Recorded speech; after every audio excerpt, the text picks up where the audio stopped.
I'm not good at writing fancy stories, but this really happened to me last summer. I live alone in a small apartment on the edge of town. It's nothing special, just one bedroom, a tiny kitchen, and a window that looks out over a quiet street. I work from home, so I'm here most of the time. At first, I thought I was just tired or stressed, but then things started to feel off. It began with noises at night. I'd hear a soft knock on my front door around 2 or 3 in the morning. When I checked, nobody was there. My door has a peephole, and the hallway light never showed anyone standing outside. I tried to ignore it, telling myself it was a branch tapping or the neighbor's cat. But the knocks kept coming, always at the same hour. One evening, I got home late and noticed my front door wasn't fully closed. I'm very careful to lock it every time, but that night the latch was loose. Inside, everything looked normal. Nothing was missing. Still, I felt uneasy. I checked the locks twice and went to bed. That night, I heard the soft click of the lock being turned from the other side. I froze, heart pounding, but then it stopped. I lay awake until dawn. Over the next week, I started seeing shadows. I'd glance toward my living room and catch something moving out of the corner of my eye. When I looked, there was nothing. My curtains were drawn, and the streetlight outside barely shone through. I told myself I was imagining it, that my mind was playing tricks because of the late nights and the stress of work. One morning, I found muddy footprints on my kitchen floor. They were small, like a child's shoes. I live on the 3rd floor. There's no way rain or mud should get up here.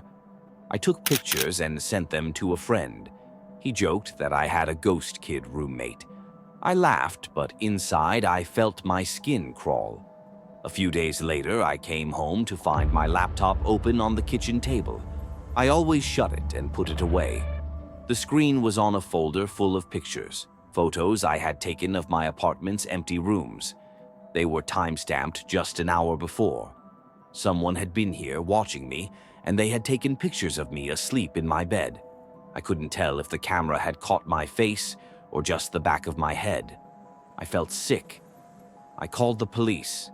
They came, took the photos, checked for fingerprints, but found nothing.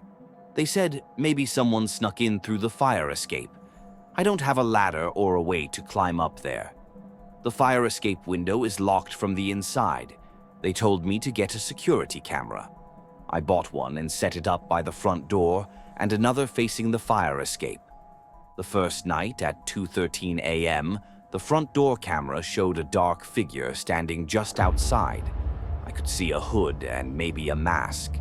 It stood still for a minute, then knocked once, hard. The figure turned and left. My heart pounded so loud I could hear it. I froze until morning. I watched the fire escape camera footage next. Around 3:05 a.m., I saw the same figure climbing up. The camera angle was bad, so I couldn't see the face, just the outline. It reached the window, tried the handle, and moved on. It did this 2 more nights, always around the same time. I stopped sleeping in my bedroom. I set up a mattress in the living room, as far from the fire escape window as possible. I slept with a baseball bat. One night, I heard scraping on the window. I turned on the light and saw footprints on the sill, wet, fresh, like someone had just climbed up. I swung the bat at the window, but it was too late. A loud crack, glass shattered, and the figure fell inside. I screamed and ran to the door, but it was locked. The intruder stood up slowly. I saw a mask, but it was too dark to make out features. He raised a hand like he wanted me to stop. He didn't move closer. Instead, he backed out, leaving a trail of blood on my floor. Then he climbed back out the way he came and vanished into the night. I called 911. By the time the police arrived, there was no sign of him. The fire escape window was smashed, shards everywhere. The blood was only a few drops, like he cut himself on the glass. The police took my statement again, but this time they looked worried. They suggested I stay with a friend for a while. I'm writing this from my friend's place. I don't know who that person was or why he did this. The security footage only shows a dark shape, and the police haven't found any leads. Sometimes, when I close my eyes, I see the masked figure standing at the foot of my bed. I hear those knocks in my head. I don't know if he'll come back or if he ever really left.